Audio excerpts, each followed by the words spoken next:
If there's a centerpiece sketch of Yes, This Is Comedy, Episode 6, it's this one, the 5-minute MTC, mostly written by Les Szekely. MTC stands for Music Telecommunications, and it's our riff on MTV, which had been taking popular culture by storm for the better part of 18 months by this point, the spring of '83. Here's Les, Bruce, and I being the band Snidely Whiplash. This is the tail end of what is ostensibly a music video running on MTC, done in our own cheap way. I don't know what I'm doing there. I'm just kind of a new wave-ish doofus trying not to be the same guy that Les and Bruce are. My title of the song, that's my title, Rock and Roll Pancreas, which just is silly. It means nothing. And then we go to Dianna Kall, who bounds on stage as Martha Flynn, our version of Martha Quinn. She does a very nice job with this character. Everything you see decorating the set was brought in from home, as well as the college radio station that Les and Bruce were still at, and the one I was at earlier in the 80s when I was a college student at WBWC, the radio voice of Baldwin Wallace College. We brought in all that stuff from there and from our various houses. And then Dianna, as Martha, tosses it to an interview segment that MTV often did back then. This interview is with Mike Wolschleger portraying a very eccentric rock star named Cheetah Slink, who is here in this interview championing his altruistic organization called Apathy in Music. Now, this is a sketch Les wrote actually for the radio show, the radio version of Yes, This Is Comedy back in 1980. This is called Apathy in Music, and the joke here is that Cheetah is the head of Apathy in Music, but he has no idea what it is, and in fact he doesn't care about it because he's apathetic. See? I like that, actually. It's some nice writing from Les. That's Larry Baylog doing the interviewing.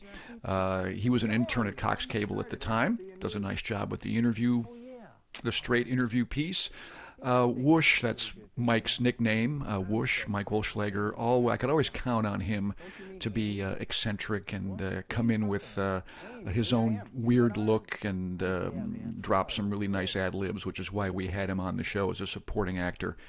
And then we come back to Martha, who then is about to toss to some promos for offshoot channels of MTC. There are 3 of them, however, only 2 of them make this cut for these commentaries and these posts because the third one really isn't appropriate for today's woke audience. So, sorry. I can give you a private showing sometime, but only 2 of them survived this edit, even though the third one I still find very funny, but it's kind of inappropriate these days, which is funny because, as you'll see, the second one is not deemed inappropriate. So 2 of the offshoots you see here are CMTV and S&M TV. CMTV is classical music television, which, again, these are all Les Szekely ideas and writing. Les plays the VJ for CMTV, the very proper John Williams-esque cello player / VJ who comes in ostensibly coming out of a classical music video.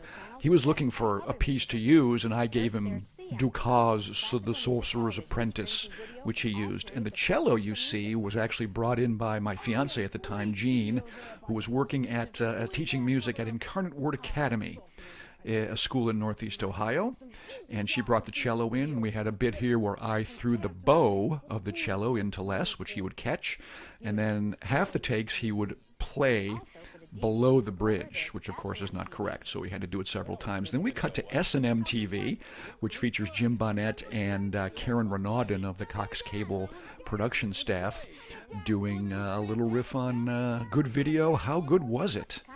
And we did that for some reason like 15 times, and I have no idea why. And then we come back to wrap up MTC with me doing a little riff on a VJ named A.A. Adams, which is kind of a hybrid between 2 of the original MTV VJs, J.J. Jackson and Alan Hunter. So I'm playing kind of this smarmy, nerdy, cheeky guy, so no acting required on my part. And that's pretty much MTC. It was some nice writing from Les. I helped out a little bit, but that was the centerpiece that had nothing to do with the Mission Impossible, sort of a sorbet between courses.